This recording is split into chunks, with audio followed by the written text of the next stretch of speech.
It seems so simple, right? A handle with a few prongs? But believe it or not, this humble utensil has a surprisingly controversial and dramatic past. For centuries, the fork was seen as scandalous, effeminate, and even downright evil. So, how did this devil's tool end up on every dinner table? Let's dig in. Our story begins not in Europe, but in the ancient world. The earliest known forks were used in ancient Egypt, Greece, and Rome, but these weren't for eating. They were large, two-pronged instruments used for cooking and carving, more like a modern barbecue fork. They were practical tools for lifting hot meat from a cauldron or holding a roast steady while it was being sliced. For actually eating, people primarily used their hands, spoons for liquids, and knives to cut larger pieces of food. This was the norm for thousands of years across many cultures. The first real shift towards using forks for eating happened in the Middle East, specifically in the Byzantine Empire around the 7th century. Wealthy families in Persia and the Eastern Roman Empire began using smaller, more delicate forks at the dinner table. It was a symbol of sophistication and status. If you were dining with a fork, it meant you were part of the elite. These early dining forks were often beautifully crafted from silver or gold, showcasing the owner's wealth. So, how did the fork make its way to Europe? The journey was slow and met with a lot of resistance. The first notable appearance was in the 11th century, when a Byzantine princess named Theodora Anna Ducana married Domenico Salvo, the Doge of Venice. She brought her fancy eating habits, including a small, two-pronged golden fork, with her to Italy. The Venetians were shocked. They saw her use of a fork as a sign of excessive pride and decadence. Why would God give you perfectly good fingers if you were meant to use an artificial instrument? This is where the religious opposition really kicks in. Peter Damian, a prominent cardinal and hermit, was particularly horrified. He famously preached against the princess, declaring that her use of the fork was an affront to God. He saw it as a symbol of vanity and a rejection of God's natural design.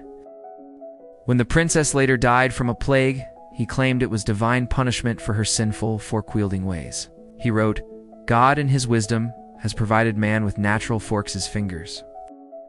Therefore, it is an insult to him to substitute artificial metal forks for them when eating." This sentiment wasn't just a one-off reaction. The fork's design itself became a problem. The sharp, two-pronged shape reminded many people of a miniature pitchfork, the very symbol of the devil. In a deeply religious society, using a devil's pitchfork to put food in your mouth was seen as sacrilegious, almost like inviting evil into your body. The clergy across Europe preached against it, branding it a tool of sin and a gateway to damnation. For centuries, this association stuck, and the fork remained a taboo item. So while the rest of Europe was suspicious, Italy, particularly Venice and Florence, slowly started to warm up to the idea. The Renaissance brought a renewed interest in refinement, art, and etiquette.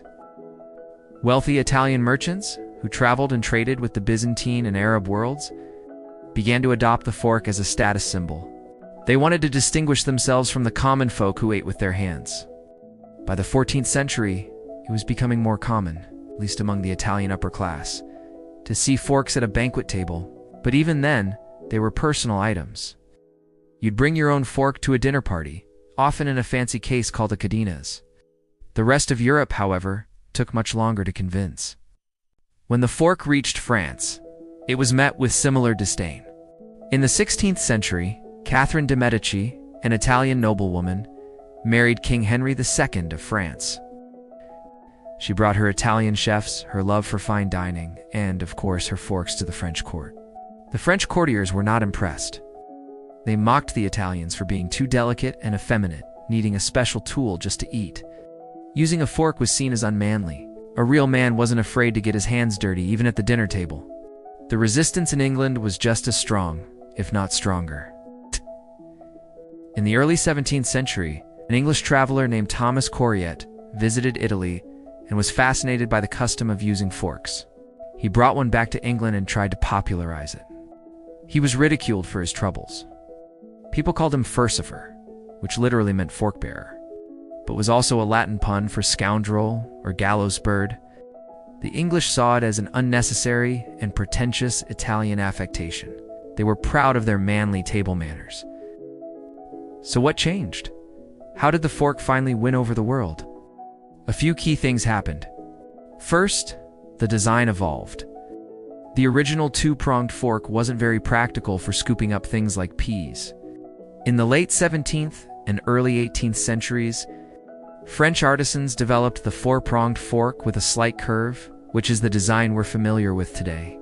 This made the fork much more versatile. You could pierce food with it, but you could also use it like a small scoop. Second, concerns about hygiene started to become more prominent, especially after outbreaks of plagues and other diseases.